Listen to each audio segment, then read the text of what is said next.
Golf fans, the countdown is on to the 2026 Call League Companies Championship.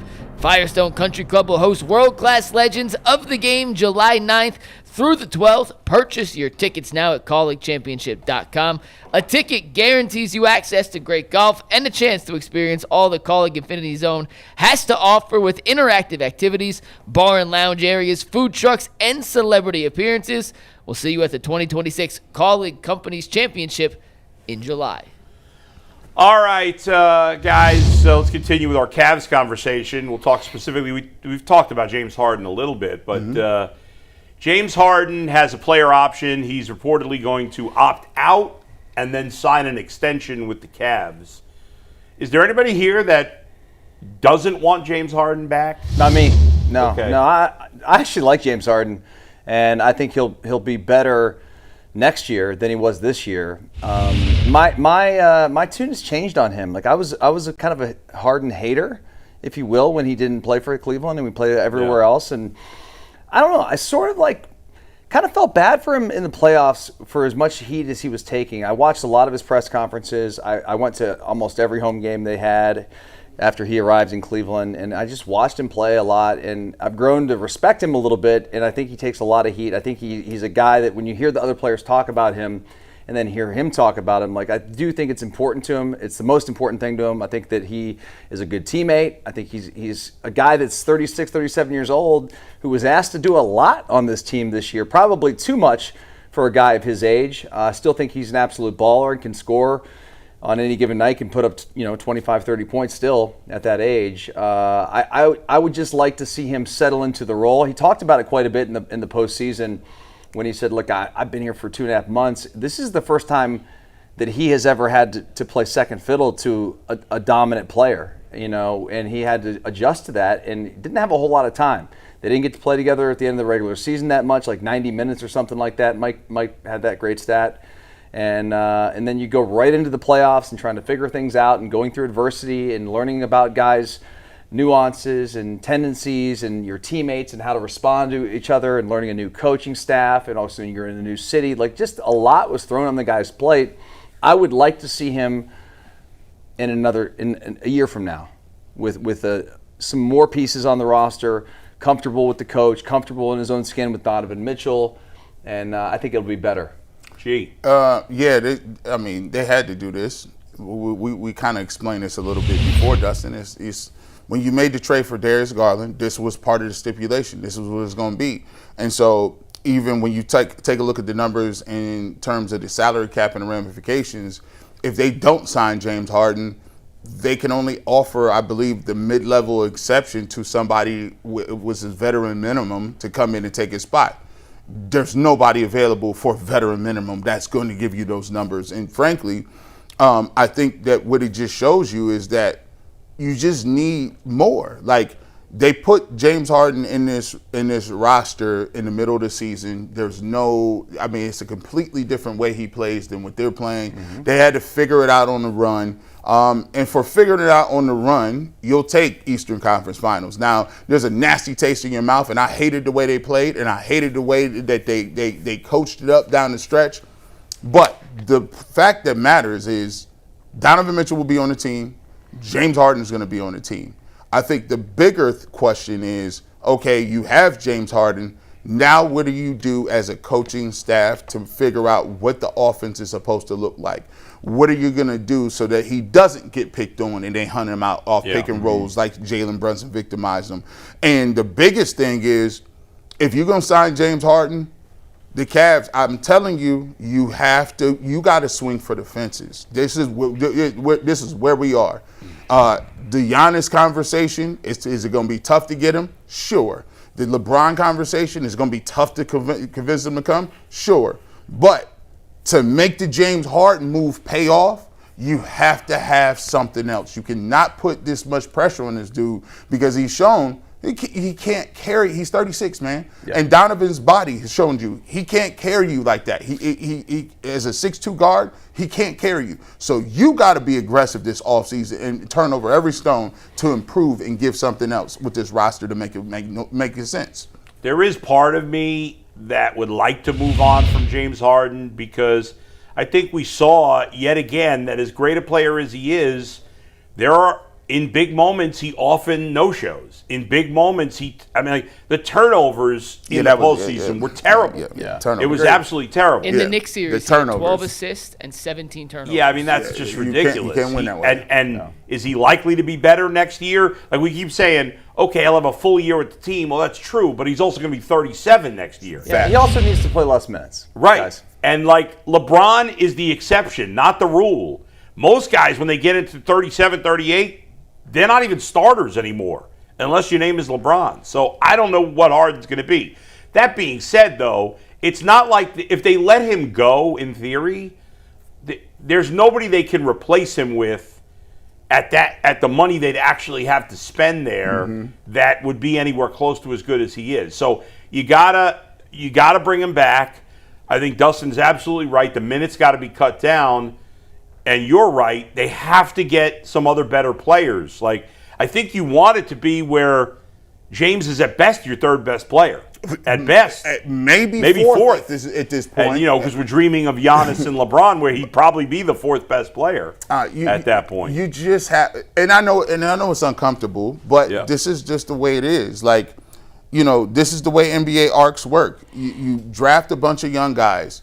Maybe 2 or 3 of them you think are core guys. We did that. We drafted Darius Garland. We drafted Evan Mobley. We gave them an opportunity to grow to see what they were.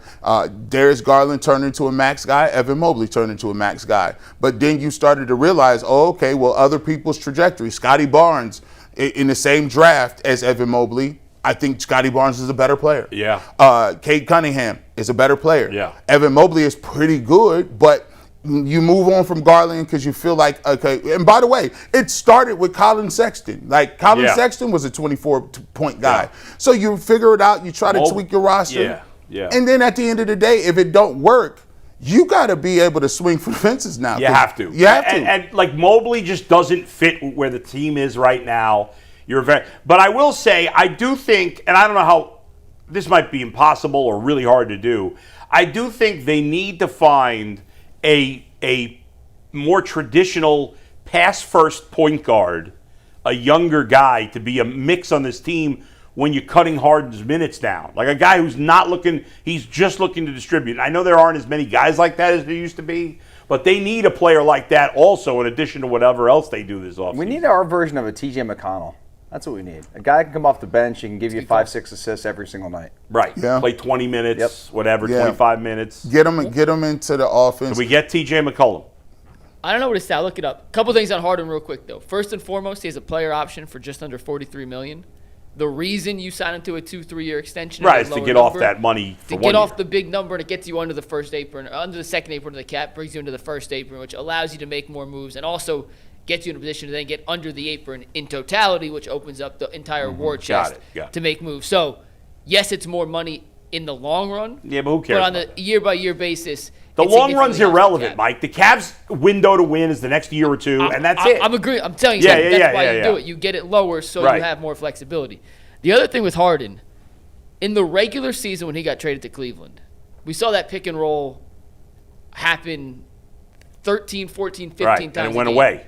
In the playoffs, Toronto, Detroit, and the Knicks, and every other team in the playoffs made a defensive adjustment, not just against the Cavs, but against all these teams to take away the roll man and pick and roll. It's across the league. Yeah. It has been and to that point, Mike, it's like the regular season is meaningless. I've been saying this for years. It's not an indicator necessarily of success in the postseason. Because what they do is you keep something just like we keep the timeouts in the back pocket. Somebody done kept a defense ready to go. They don't care nothing about that. The goal that you want to have getting into the playoffs is, one, or do you have health, right? The Raptors look at it. They lost that game, the series, because their best players out. Look at the Rockets. Kevin Durant didn't play. Yeah. Look at Luka. He didn't play. There's multiple guys, big name guys. Tatum, he gets injured last game. It's a wrap. Embiid. So you have to be healthy. And then two, what adjustments can you make on the fly? When they taking a roll away, what's your next option? Right. Because when they took the roll away, it became Donovan dribble, James Harden dribble, try to find somebody. And at that age, these young defenders like Thompson and these guys are mirroring them at this point. They need, and even by the way, even if you get some of the older guys, if you had LeBron and Giannis, you're not comfortable with them going one-on-one for 25 seconds in a shot clock. That's not going to work either. So they got to figure out some wrinkles other places to get guys open and shooters and different things in rotation and body. And I don't want them waiting for the trade deadline to be aggressive. Like, you got to be aggressive in the offseason. Let's not wait for the trade deadline. Let's give these guys time to gel and time, where they can gel and still get plenty of time off. With Harden in that exact point, G, the next evolution of his game has to be, in the playoffs, if I can't run pick and roll, how else can I help this team besides being an isolation scorer? Because right now, in this playoff time, in the short amount of time he had to get acclimated to the Kenny Atkinson offense, he didn't fit into anything that Kenny wanted to do in terms of an off-ball cutter, a spacer, a movement guy. It was ISO or nothing. That is the biggest area of improvement for James Harden in this Atkinson system if they're bringing both back together, which is what's expected at this point. Yeah. How can he be utilized when he's not having the ball in his hand? I want to ask you this question, because before, I think out of everybody, McNuggets has been more like level-headed. Okay, let's figure this out. What is the desperation on the roster? Because I feel like the desperation, sometimes you make decisions based on like, okay, you're looking for the future, but sometimes you like, this is where we are. Where is your desperation level on, where the money is, what the roster looks like in terms of, they got to really, really be aggressive and turn over every stone to even like make this thing work. Where are you at with that? High, and it gets even higher if Donovan doesn't sign the extension this summer. Now, if he doesn't sign the extension this summer, there's a reason for it. If he waits till next summer, he can make $70 million more based on his 10 years. So why would he sign? Because Dan Gilbert may say, if you go into next season being the last season on your contract, there's no guarantee we're going to give you that mega $350 million max if you prove that you're not able to take that step forward. But if he wants to stay in Cleveland, I'm saying that's the decision he has to make. He's not. I can't see I believe it's $280 if he signs this summer, or $350. He's going to win. I can't imagine. Does it matter per se of the financials? Because obviously they're going to have to move a lot to even talk about Giannis, and I don't even know what kind of money they can even move to even talk about giving LeBron a respectable offer. What does Donovan Mitchell, is signing this year or next year, does that give them more flexibility from the team standpoint? No, because the extension wouldn't kick in until 2 years down the road anyway. So, all right, let's leave it there. Last thing on the NBA before we move on to some football. Who wins the NBA Finals as of today? Knicks. Prediction. Thunder. I said, Thunder up 3-2, right? Yes. I said the Spurs. Wow, you think they can come back, win 6? Well, I said that yesterday before they lost. Oh, I see. It's going 7 for sure. It's going 7, Um, but I think the Knicks are going to win the whole thing.